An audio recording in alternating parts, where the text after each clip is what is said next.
पंढरपूरमधील इसबावी येथील दूध डेअरीच्या मागच्या परिसरात रस्ते नाहीत, ड्रेनेजचे काम रखडले। नैसर्गिक असलेला मलपे ओढा बुजवला गेल्याने लाडनगर शिंदेशाही रोड या भागात मोठ्या प्रमाणात पाणी साठून राहते। या संदर्भात पंढरपूर नगरपालिकेकडे यशपाल सर्वगोड यांनी निवेदन देऊन हा प्रश्न मार्गी लावण्याची विनंती केली आहे। परंतु निवेदन देऊन 15 दिवस उलटून गेले तरी या भागात नगरपालिकेतील संबंधित विभागाचा एकही अधिकारी अथवा कर्मचारी फिरकला देखील नाही। नगरपालिकेतील अधिकारी कॉल सुद्धा घेत नाहीत। त्यामुळे परिसरातील नागरिकांमधून नगरपालिकेच्या भोंगळ कारभाराबाबत तीव्र संताप व्यक्त होत आहे।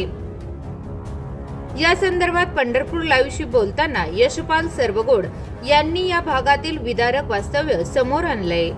बोला, काय प्रॉब्लेम काय म्हणला? रस्ता आपल्याला जे होता पहिला तो सगळा पूर्ण खराब करून टाकलेला आहे। हे नगरपालिकेचा जो अंतर्गत जो रस्ता आहे 60 फुटी रस्ता आहे, ह्या रस्त्याला काम सुरू होऊन कमीत कमी 1.5 वर्ष झालेलं आहे, पण अद्याप पूर्ण झालेलं नाही। आणि विशेष म्हणजे ह्याचं जे पाणी जी नैसर्गिक वडा होता पाणी जाण्यासाठी तो पाठीमागून होता, तो आता पूर्णपणे बंद झालेला आहे। आणि सगळं पाणी जे आहे ना ते इथं येतं आहे, इथं पाणी साचतंय आणि पुढं जे आहे इथं पण पाणी साचतंय। आता आम्ही स्वतःचा JCB मागवून रस्त्याची काम करून घेतोय।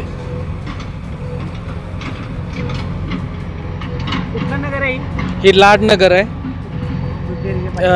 शिंदेशाहीला जो रोड जातो त्या रोडला आहे आपण। वडा बंद कधीपासून झालेला आहे? हे गटरीचे साईड गटरचं जे काम चालू आहे तेव्हापासून बंदच आहे तो वडा, आणि इथलाही बंद आहे आणि पुढचाही बंद आहे तिकडचा। किती वर्षापासून ही प्रॉब्लेम? आता ह्यांनी जे काम चालू केले तेव्हापासून हा प्रॉब्लेम सुरू झाला आहे। हा पाणी जाण्याचा नैसर्गिक जो वडा होता तो आता पूर्णपणे बंद झालेला आहे। आता काय मागणी काय तुमची? आपल्याला मागणी अशीच आहे की ही लवकरात लवकर काम पूर्ण करावं आणि जे हार्वेस्टिंग जे पाणी आहे ते व्यवस्थित कुठेतरी एका ठिकाणी निचरा व्हावा। तुम्ही याच्या संदर्भात काय नगरपालिकेला निवेदन दिलेलं आहे।